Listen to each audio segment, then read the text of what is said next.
Subscribe करें हमारा official YouTube channel और बेल आइकन दबाकर पाएं सभी नोटिफिकेशन। नमस्कार, एच1 प्राइम देख रहे हैं आप। मैं हूं आपके साथ वरुण गोयल। 20 लाख करोड़ रुपए के विशेष आर्थिक पैकेज के संबंध में वित्त मंत्री निर्मला सीतारमण और वित्त राज्य मंत्री अनुराग ठाकुर ने एक प्रेस कॉन्फ्रेंस बुधवार को की, जिसमें खास तौर पर एमएसएमई के लिए कुल 6 ऐलान किए गए। इसके अलावा एम्प्लॉय प्रोविडेंट फंड के योगदान को लेकर ऐलान किया गया। डिस्कॉम को लेकर भी राहत देने वाली घोषणाएं की गई। अभी ये जो सिलसिला है ये आगे चलता रहेगा, लगातार प्रेस कॉन्फ्रेंस होती रहेंगी और कई ऐलान आगे किए जाने हैं। आपको बता दें, करीब 6 लाख करोड़ रुपए कुल कीमत के ऐलान थे। आरबीआई की ओर से किए गए पहले के ऐलानों को मिला दें तो करीब 7 लाख करोड़ रुपए कदम उठाए जा चुके हैं। अब तक करीब 13 लाख करोड़ रुपए का ऐलान हो गया है, यानी अभी 7 लाख करोड़ रुपए का जो ब्रेकअप है वो आना बाकी है। हमारे साथ दो बेहद खास मेहमान जुड़ रहे हैं। समझने की कोशिश करेंगे कि किस तरह से इस पूरी स्थिति को देखा जाए। संजय टंडन जी, भारतीय जनता पार्टी के वरिष्ठ नेता, हमारे साथ जुड़ गए हैं और ऋषि मिश्रा, राजनीतिक विश्लेषक है, वो हमारे साथ जुड़ गए हैं। आप दोनों का बहुत बहुत स्वागत है। संजय जी, बार बार एक सवाल उठाया जा रहा है कि ये जो एक महा पैकेज का ऐलान किया गया है, क्या सभी वर्गों को इससे राहत मिलेगी? देखिए, हम लोग ये सब जानते हैं कि ये 3 बार में इसका ऐलान होना है और कल जो ऐलान हुआ है वो पहला ऐलान हुआ है। तो अभी आज एक और कल अभी आना है। आज जो लाइकली जो लग रहा है वो सारा एग्रीकल्चरिस्ट और उनके लिए वो वाला ऐलान आज आने की उम्मीद है।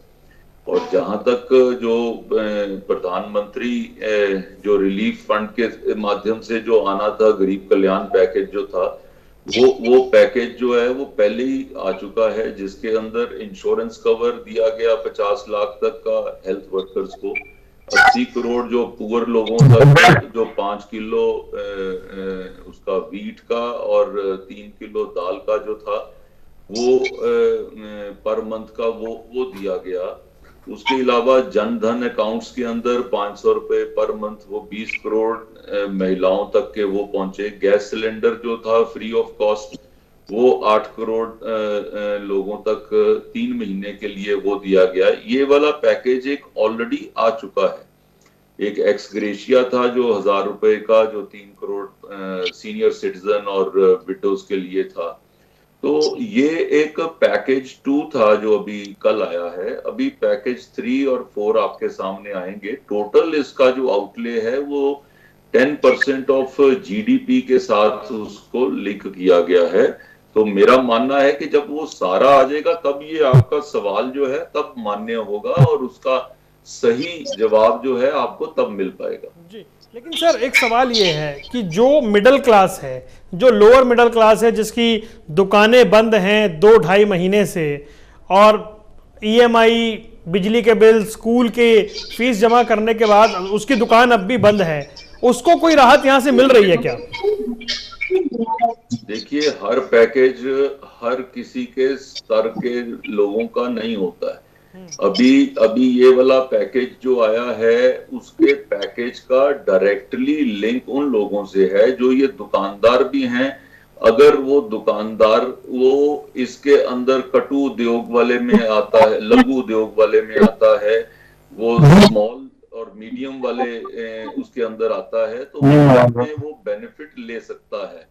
लेकिन मोटे तौर के ऊपर अभी ये बेनिफिट एमएसएमई और ये माइक्रो बिजनेसेस जो है वो उसके साथ रिलेटेड है।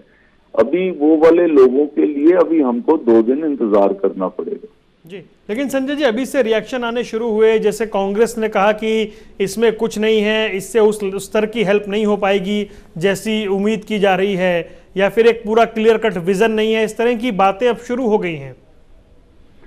देखो, कांग्रेस की जो है वो दाल गलती नहीं है। कांग्रेस के पास कहने को कोई किसी चीज का जवाब नहीं है। वो एक पंजाबी की कहावत है कि आटा गूंदी हिलदी क्यों। उनको तो वही तरीका सूट करता है कि हम बस ये बोल दें। अगर गरीब का कल्याण का बोल दिया तो ये कह देंगे जी बिजनेसमैन का कुछ नहीं बोला, बिजनेसमैन का बोल दिया तो बोल देंगे इंडस्ट्री का कुछ नहीं दिया। अगर इंडस्ट्री को दे देंगे तो वो बोलेंगे बच्चे जो पढ़ना चाहते हैं उनके लिए कुछ नहीं किया। अगर आप उनका पैकेज दे दोगे तो वो बात करेंगे कि जो सब्जी बेचने वाला है, जो बाजार के ऊपर है, छावड़ी वाला है, वो उसके बारे में कुछ नहीं हुआ। जब वो सालों का हो जाएगा वो कहेंगे जी प्रवासी भारतीयों का जो उसके बारे में नहीं कुछ बोला। अब हर चीज हर वक्त अगर आप एक ही फोकस के साथ करें, ये तो वही बात हुई कि अगर आपके घर के अंदर आपने आज अपने एक बच्चे को आपने उसको कपड़े लेकर दे दिए तो दूसरा बच्चा कहे कि जी आज मेरे को तो कुछ नहीं मिला। अब वो अगले दिन नई सुबह नई चीज के साथ आप दूसरे लोगों को भी एड्रेस करेंगे। ऐसा जो मोदी सरकार ने जो इन लोगों के लिए भी, प्रवासी भारतीयों के लिए भी जो 3100 करोड़ का पैकेज उन्होंने उधर से अनाउंस किया, पीएम केयर में से 1000 करोड़ रुपया उन्होंने स्पेशली एलोकेट किया जो पीएम केयर में से प्रवासियों के लिए। सो मेरा मानना है कि ये सारा का सारा जो एक पैकेज है उसको पूरा बाहर आने दीजिए। जो की अनाउंसमेंट्स हैं, जो कल अनाउंसमेंट्स हुई हैं, अगर हम उसके ऊपर और उसकी बुनियादी रुख के ऊपर और उसके साथ फायदा किन लोगों को पहुंच रहा है, कितना पहुंच रहा है, उसको पहुंचने से वो कैसे आगे बढ़ेगा, ये आपके पास एक महामारी, एक त्रासदी हुई है, ये त्रासदी को एक अपॉर्चुनिटी में बदलने का प्रयास किया गया है कि आप इस त्रासदी में से जो जो चीजों के साथ लेकर खड़े हो सके हैं, एक बार पुनः हम उसके साथ खड़े होकर अपने उद्योग को, अपने बिजनेस को फिर एक बार उसको तेज चला सकें, ये उसका पैकेज है। It is like a restarting of your economic process at the lower and. आप निचले लेवल के ऊपर आप अपना इग्निशन बटन आप ऑन करते हो, गाड़ी को चलाना है तो ये इग्निशन के वक्त एक डबल पेट्रोल या डीजल गाड़ी लेती है तो ये वो डबल का किसी के ऊपर बोझ ना पड़े, तो ये सरकार ने बोझ अपने ऊपर लेकर वो गाड़ी को चालू करने के लिए ये एक पैकेज दिया है। इसको इस दृष्टि से देखना चाहिए। जी ऋषि जी, अभी संजय जी ये बता रहे थे किस तरीके से ये जो ऐलान है ये किस तरह से फायदा पहुंचाएगा या फिर इकोनॉमी को रफ्तार देगा, आपको क्या लग रहा है? बिल्कुल, आप जानते हैं कि कोरोना वायरस जैसे महामारी से हमारा देश महासंकट के दौर से गुजर रहा है और इस महासंकट के दौर में प्रधानमंत्री जी ने एक बात कही थी, जान को भी बचाना है और जहान को भी देखना है। उसी सब्जेक्ट को, उसी विषय को मद्देनजर देखते हुए प्रधानमंत्री ने 20 लाख करोड़ के बड़े भारी भरकम पैकेज का ऐलान किया है, लेकिन इसको अपने अपने ढंग से देखने की जरूरत है। यदि आप 20 लाख करोड़ का पैकेज इसे न कह के यदि 12-12.5 लाख करोड़ का पैकेज है, और ये बात बिल्कुल सही है, प्रधानमंत्री जी भी ने इस बात का उल्लेख किया है कि 1,76,000 करोड़ पहले भी दिया जा चुका है, 3 लाख करोड़ आरबीआई ने मार्च में दिया था और 2 लाख करोड़ अप्रैल में दिया था। लेकिन सवाल ये उठता है कि मुझे भूख लगी है और सरकार कह रही है कि आपको गेहूं का बीज दे रहा हूं और आप खेती कर लीजिए और जब गेहूं कटेगी तो उसका रोटी बना के खा लीजिएगा। अरे भाई, आपने 3 लाख करोड़ एमएसएमई को दिया, 45 लाख एमएसएमई यूनिट है। यदि आप डिवाइड भी करेंगे तो प्रत्येक एमएसएमई यूनिट को 6-6.5 लाख उनके हिस्से में आएंगे। और आप जानते हैं कि बैंकों का क्या रुख होता है जब आप लोन लेने जाते हैं, क्या लोन इतनी आसानी से मिल जाती है? दूसरा मेरा आपत्ति इसमें यह है कि आप उन लोगों को भी लोन दे रहे हैं जिनके नाम पे एनपीए है, नॉन परफॉर्मिंग एसेट, पहले से ही उनके नाम पे है। तो सरकार को तत्काल राहत देने की जो जरूरत थी, जो मैं कई चैनलों पे मांग कर चुका हूं कि कैश रिलीफ अभी देने की जरूरत है। लोगों की अभी जरूरत रोटी है, लोगों की जरूरत अभी लोन नहीं है, किसानों की जरूरत मिश्रा कह रहे हैं हाथ में पैसा देने की जरूरत है, अभी नहीं है। टंडन साहब, ये आप मैं कंप्लीट कर लूं फिर टंडन साहब जवाब दे देंगे उस पे। मैं आप देख रहे हैं कि हमारे जो देश के नायक हैं, श्रमवीर, जिसको आप मजदूर कहते हैं, मैं मजदूर उनको नहीं कहता हूं, जो श्रमवीर है, हमारे नायक हैं, आज देखिए रोड पे वो आने पे मजबूर हैं। आप देखिए आज भी 16 मजदूरों की सड़क दुर्घटना में मृत्यु हो गई है। तो क्या जो श्रमवीर हैं, हमारे देश के नायक हैं, इनको डायरेक्ट मदद करने की जरूरत नहीं थी, डायरेक्ट कैश उनके अकाउंट में डालने की जरूरत नहीं थी। ठीक है, मैं जवाब लेता हूं। आप लोन का बाजार लगा रहे हैं। ठीक है संजय टंडन जी, वो कह रहे हैं डायरेक्ट हाथ में पैसा देने की जरूरत थी।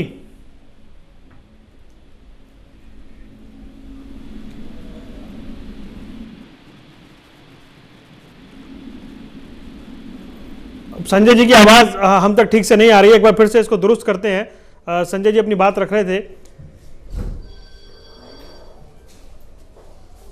मैं कंप्लीट कर लूं सर जी। उनका हाँ जी संजय जी बोलिए। मैं पत्रकार नहीं, मैंने नेता नहीं कहा, मैंने मिश्रा जी कहा जी। तो मेरा कहना है कि जो मिश्रा जी ने बात कही है, उनका एक अपना दृष्टिकोण हो सकता है कि ये उनके अकाउंट में देना चाहिए था। मैं उनको जरा याद कराना चाहता हूं कि जो आज से 40 दिन पहले जो पैकेज आया था, उस पैकेज के अंतर्गत जो सारा डायरेक्ट का जो बेनिफिट था, वो जो मैंने अभी बोलना शुरू किया था, तो मैंने उसके अंदर उसी चीज को मैंने कवर किया था, जिसमें उन लोगों के लिए 5 किलो जो वीट का और 1 किलो जो पल्स का पर मंथ पर पर्सन के लिए जिसका प्रावधान किया गया, वो सीधा उनको दिया गया है, उसको किसी को नहीं दिया गया है। दूसरा पॉइंट है 20 करोड़ जो बहनों के जनधन अकाउंट के अंदर उनको 3 महीने में 500 रुपया उनके खाते में जाना है। गैस सिलेंडर जो है उनको 3 महीने में उनको 8 करोड़ जो फैमिलीज हैं उनको फ्री में गैस सिलेंडर दिया जाना है। जो मनरेगा का है, जो 202 रुपए पर डे से उसको जो है 182 से उसको 202 रुपए का उसका वो इंक्रीज किया गया है। 1362 करोड़ फैमिलीज हैं। एक्स ग्रेशिया जो 1000 रुपए का है, वो 3 करोड़ जो सीनियर सिटीजन और पुअर विडोज का है, वो उनके खाते में। ये एक पैकेज था जो पहले कैश पैकेज उनको दिया गया। जब उनको दिया गया तो ये आया कि जी बिजनेस वाले को कुछ नहीं दिया गया, एमएसएमई का ध्यान नहीं रखा गया। आज एमएसएमई का आया है तो वो उसका रिवर्स सवाल आ रहा है कि जी उनको नहीं दिया गया। आज वो उनको वीट दे दिया या बीज दे दिया कि वो बीज उगाकर उसको बड़ा करके उसका गेहूं बनाकर उसमें से आटा निकालकर वो खा लें। ये कहने को स्टेटमेंट बड़ी अच्छी लगती है, लेकिन जब हम उसका गहराई से चिंतन करते हैं और सरकार ने इस चीज का ध्यान रखते हुए आज शाम का पैकेज जो है वो टोटली एग्रीकल्चरिस्ट बेस्ड फार्मर्स के लिए, उनके अपने गांव के लिए, उनको किस तरीके से स्ट्रेंथन करना है, आज का पैकेज उसके ऊपर आने वाला है। होने के बाद हम उस चीज के ऊपर चर्चा कर सकते हैं। तीसरा पैकेज वो कल जो आएगा उसके बारे में वो आपको कल पता लगेगा कि उसमें कौन कौन से एरियाज को कवर कर रहे हैं। मेरा सिर्फ इतना मिश्रा जी से निवेदन है कि सिर्फ एक चीज को देखकर, हाथी की सूंड को देखकर हाथी के पूरे शरीर का अंदाजा नहीं आप लगा सकते। आपने अभी एक हिस्सा देखा है, आपको अभी बाकी जी मिश्रा जी अभी इंतजार करने को कह रहे हैं टंडन साहब। पिक्चर अभी बाकी है मेरे दोस्त, अभी थोड़ा इंतजार कीजिए। टंडन साहब या ऋषि मिश्रा एसी रूम में बैठ के बात कर रहे हैं, गाँव में जाए।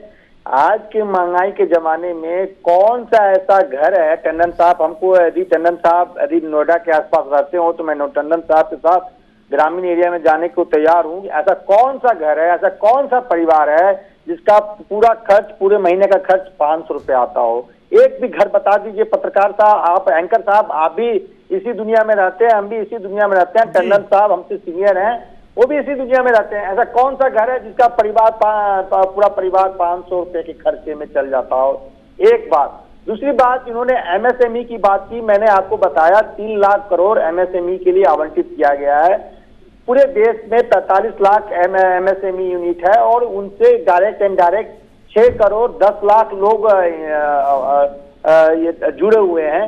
मेरा सवाल है कि 6 से 6.5 लाख में कौन से एमएसएमई का कंपनी को आप आर्थिक सपोर्ट कर देंगे? कौन सी ऐसी एमएसएमई की कंपनी है जो 6 लाख में चल जाएगी? तो ये सिर्फ जो टंडन साहब ने बिल्कुल सही कहा है, हाथी के दांत दिखाने को और खाने को अलग है। ठीक है, सरकार टंडन साहब ने खैर ऐसा तो नहीं कहा था, हाथी के दांत खाने को अलग है। टंडन साहब कुछ कहना चाह रहे हैं? नहीं, मेरा ये कहना है, जो इन्होंने जो बात बड़ी अच्छी कही है कि उसने ये जो टोटल अमाउंट को इन्होंने 45 लाख लोगों से डिवाइड करके अर्थमेटिशियन के लिए वो इन्होंने बड़ा अच्छा वो बात कह दी है कि इतने पैसे से क्या होगा। मेरा सिंपल सा एक सवाल है मिश्रा जी से, या कोई भी बंदा जो इसका अवलोकन कर रहा है, जब आपने कोई चीज उगानी होती है, खेत के अंदर आप फर्टिलाइजर डालते हैं, वो खेत आपको उसकी उगाई देता है, बीज उसके अंदर होता है, ऊपर से हवा चलती है, धूप निकलती है, तो वो पूरा जो है वो आपका गेहूं का दाना बनता है। जो सरकार ने काम किया है वो एक उर्वरक के रूप में, एक फर्टिलाइजर के रूप में आपने एक वो डालना होता है उसके अंदर, ताकि वो चीज फिर से उगे। ये स्टिमुलस पैकेज है। स्टिमुलस का मतलब अगर आप समझना चाहें, स्टिमुलस का मतलब होता है कि आपने गाड़ी को धक्का लगा के गाड़ी को सेल्फ मोड में लाने के लिए, उसको चलाने के लिए उसको एक धक्का लगाया। अगर आप बोलेंगे कि गाड़ी को चलाते ही जाना है और उसको जो 1 किलोमीटर तक उसको धक्का ही लगाते जाना है, उसको सारे पैसे उसी चीज के लिए देने हैं, ये जीडीपी की ग्रोथ क्या ये सारी सरकार करती है क्या?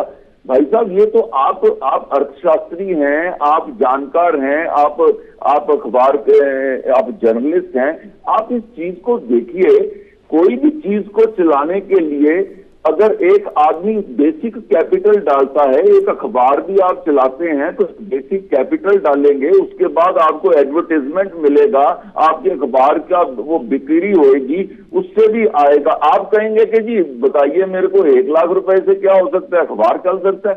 अरे भाई, जो कैपिटल डाली जाती है, जो शुरुआती दौर किया जाता है, वो हमेशा स्टिमुलस पैकेज के रूप में ये मदद ये काम किया जाता है। आप ये इंजन स्टार्ट करने के लिए ऐसा मान लीजिए, तो ये तो कोई जस्टिफिकेशन ना हुई।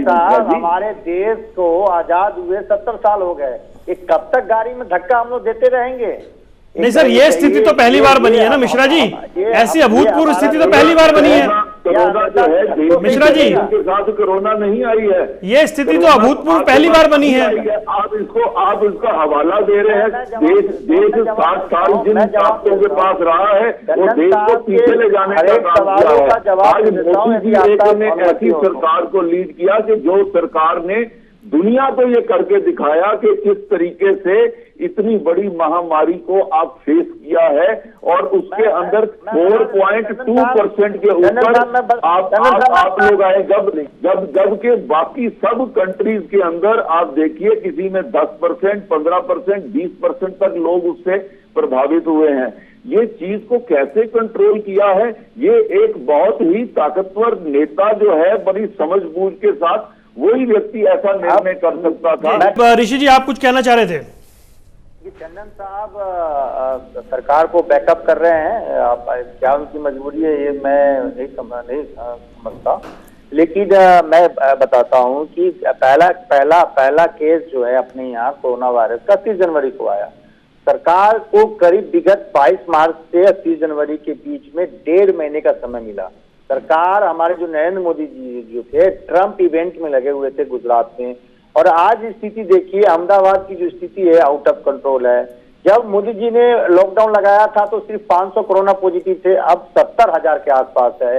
आप ग्रामीण एरिया में जाइए, क्वारंटाइन सेंटर का ये हालात हैं कि झोले छाप डॉक्टर के हवाले हैं। क्वारंटाइन पैकेज पे चर्चा करने बैठे थे आज मिश्रा जी। टंडन साहब ने ये भी कहा, टंडन साहब ने ब्रेक पे जाने से पहले कहा कि भारत बना विश्व गुरु, भारत बना जरूर विश्व गुरु, लेकिन हमारे धर्मवीर को खाने के लिए रोटी नहीं है, पीने को पानी नहीं ठीक है, जवाब लेता हूं जल्दी से मैं। रहने के घर नहीं है, और भारत बना विश्व गुरु। जो क्वारंटाइन सेंटर में आपको डॉक्टर उपलब्ध करा नहीं पा रहे हैं, दवा दे नहीं पा रहे हैं, आप क्वारंटाइन सेंटर में चले जाइए, चावल और नमक आज पहली बार ऐसा हुआ कि देश के अंदर जो नीचे जो महिलाओं को उनको जो है वो धुएं के राज के अंदर नहीं रहना पड़ रहा, आज उनके पास एलपीजी का सिलेंडर है। आज पहली बार ऐसा हुआ कि आपने एक बटन दबा के जन धन योजना के माध्यम से जो 30 करोड़ लोगों के खाते खुले थे आप उनको रिलीफ दे पाए। अगर ये खाते ना खुले होते तो आज तक तो ये रिलीफ भी संभव नहीं था। आपके स्लोगन जो है जो पिछले 50 साल से वो बदल ही नहीं है। आप देख रहे हैं कि जिन लोगों को 60 साल में दूसरी सरकारों ने बाथरूम तक नहीं दिया था उनका टॉयलेट बनाने का काम ये सरकार ने किया। और आप ये आज की जो चिंता है, आज की जो डिस्कशन है उसको ये स्टिमुलस पैकेज के ऊपर डिस्कशन है, आपने उसकी डिस्कशन को मोड़ दिया जो है उसके साथ किसी गांव में पानी नहीं है, बिजली नहीं है। ऐसे क्लियर नहीं होगा अगर दोनों एक साथ बोलेंगे तो। मिश्रा जी 18,000 गाँव ऐसे थे जहाँ पे बिजली नहीं थी, मोदी सरकार आई थी। मिश्रा जी पहले सुन लीजिए फिर आऊंगा आपके पास। दिनों के अंदर वो 18,000 गाँव में बिजली दी गई थी। आज भी आपके स्लोगन वो चेंज नहीं होते। वापस पैकेज पे आते हैं सर, पैकेज पे नहीं। टंडन साहब जिस प्रकार से कोरोना वायरस जैसे महामारी को सरकार ने हैंडल किया है, सरकार का जो रोल है वो भी कटघरे में है। यदि 30 जनवरी को पहला कोरोना पॉजिटिव हमारे देश में आया, उस समय ही सरकार सतर्क हो गई रहती तो आज भी चले जाइए नोएडा के किसी दवा दुकान में, यदि आपको 95 मास्क मिल जाए तो आप बताया है ना कि हम महाराष्ट्र का उदाहरण नहीं दे रहे हैं, मैं देख रहा हूँ महाराष्ट्र मास्क जो है में बनता ही नहीं था, ये बनना ही जरूर हुआ जब से कोरोना के बारे में ये बात आई है। आपको सारा इम्पोर्ट करना पड़ता था, 2 कंपनियां हैं, आप एक नाम लेके आप उसके ऊपर बात के दूसरे पे पहुंच जाते हैं, जैसे आपको जवाब मिलना आप उसकी बात को। मैं आपके साथ चलने को तैयार हूँ सर। मैं वापस पैकेज में चर्चा करना चाह रहा हूँ, ओवरऑल चर्चा फिर कर लेंगे। मैं टीवी से बात नहीं कर रहा, आप 3 बार ये कह चुके हैं आज चलिए हिंदुस्तानी है उन्हें जाकर जनता कौन होते हैं हमारे सियासतदान। आज भी देखिए हमारे देश के 90% सांसद एमएलए करोड़पति है, वेलकम किया है। कितने लोग जो है 22 करोड़ लोग जो है गरीबी रेखा के नीचे हैं अभी भी देश में। अपॉर्चुनिटी के रूप में बदलने का 300 रुपया जो डेली कमा लेता है उसको गरीबी रेखा के नीचे ऊपर माना जाता है। आप इसके ऊपर बैठकर आप एक एनालिसिस आप चलता होगा, आप समझ सकते हैं। नहीं मिश्रा जी मुझे ऐसा लग रहा है, देखिए क्या चर्चा जब डाइवर्ट होती है ना, अभी टंडन साहब ये कहना चाह रहे हैं कि जो पूरा ब्रेकअप है आने दीजिए सामने अभी इस पैकेज का। मैं भी वही चीज कर रहा हूँ कि पूरा पैकेज को डिकोड होने दीजिए। आज माननीय मंत्री जी क्या जनता के क्रिटिकल एनालिसिस ना करिए मिश्रा जी, लेकिन कोरोना वायरस को लेकर साहब ने जो बातें कही है कि भारत बन गया विश्व गुरु तो बना नहीं, लेकिन रोटी नहीं दे पा रहे हैं। मैंने विश्व गुरु का शब्द तो बोला ही नहीं है, रिकॉर्डिंग सारी निकाल के देख लो, ये विश्व गुरु का शब्द तो आपने शुरू कर दिया। अरे भाई साहब 16 मजदूर मरे हैं, आपको मालूम है कि नहीं मालूम है? Mishra ji kindly grow up, leave this. मैं तो आपसे कैसे भी छोटा ही रहूंगा, मैं तो ग्रो भी करूंगा तो आपसे छोटा ही रहूंगा। नहीं आप बड़े हैं भाई साहब, वो कोई ऐसी बात नहीं है, लेकिन मेरा कहना सिर्फ इतना है कि आप एक नेगेटिव टोन में एनालिसिस करते हैं तो आपकी सोच डिफरेंट होगी। ये सरकार सोई हुई है तो पत्रकारों का काम है। मेरा सेंटेंस तो पूरा होने दे। आप जरा प्रैक्टिकली आप चीज को जब एनालाइज करेंगे, जब सारा पैकेज सामने होता है, आप ये चीज को आप भूल रहे हैं। जो मैंने आपको एक उदाहरण दिया कि ये पैकेज स्टिमुलस होता है। हर कोई व्यक्ति अगर उसको डिवाइड करके ये सोचे कि पूरे पैकेज को आपने उतने लोगों से की पॉपुलेशन से डिवाइड कर लेना है और ये देखना कि इतना मिला जी इतने से क्या होगा, ये तो हुआ कि घर बैठे कोई रोना ही चाहता है तो वो रोता रहेगा। अपॉर्चुनिटी जिसको दिख रही है, मैं देखता हूं यहाँ पे ऐसी इंडस्ट्री थी जो टॉवल बनाती थी, वो इंडस्ट्री ने यहाँ पर साथ साथ उसने पीपी किट्स बनानी और सैनिटाइजर बनाने शुरू कर दिए। शुगर मिल थी, उसके अंदर उन्होंने सैनिटाइजर बनाने शुरू कर दिए, किसी ने मास्क बनाने शुरू कर दिए। एक एक चीज को बिजनेस वाले लोग जो हैं उनके सामने एक समस्या आई तो वो समस्या में से उन्होंने उसको किस तरीके से कामगार मजदूरों का क्या होगा, वो पत्थरों का मील पत्थर बना लिया। ये आज चीज ये देखने वाली है, ये जनता के सुझाव को एप्रिशिएट करने की जरूरत है। जन्म लिए ही मरने के लिए है ये सरकार, उद्योगपतियों की सरकार है। उन्होंने वेंटिलेटर बनाने शुरू कर दिए। आज तक वो गरीबों को कौन सुनेगा जो है किसी ने यहाँ पर वो बनाने का लगाया ही नहीं था। एक अपॉर्चुनिटी किस तरीके से उसके साथ देश को आगे बढ़ा रही है, आप उसकी तरफ जरा ध्यान दीजिए। ये जितने ये पैकेजेस हैं, ये जितने भी स्टिमुलस हैं, ये गाड़ी को धक्का लगाने का काम करते हैं। गाड़ी जब ये महामारी की वजह से थोड़ी रुकी है, उसकी वजह से इसको धक्का लगाने। आप चाहते हो कि गाड़ी हमेशा जो है ना वो बैलगाड़ी पे ही बैठे रहो और वो गाड़ी को धक्का ही लगाते रहो, ऐसा नहीं चलता। छोटे भाइयों की सुननी चाहिए टंडन साहब। ये 6 साल में सरकार ने क्या किया?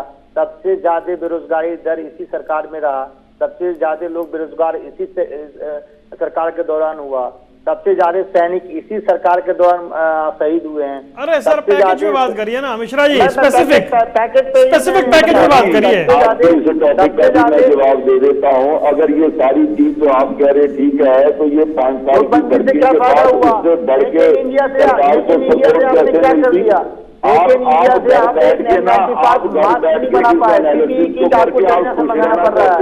आपको मुबारक आप इस समय हमारी सरकार जो है टोटली एक फोकस के साथ इस चीज पे काम कर रही है कि हमें जनता को इस महामारी से बाहर निकल के चलिए बिल्कुल। अब हमें ये देखना होगा सर कि पैकेज में आगे क्या कुछ निकल कर आता है। जो शुरुआत हुई थी कि अभी समझना होगा कि ब्रेकअप किस तरह से सामने आता है और समाज के कौन कौन से वर्ग हैं जहां तक लाभ पूरा पहुंच पा रहा है।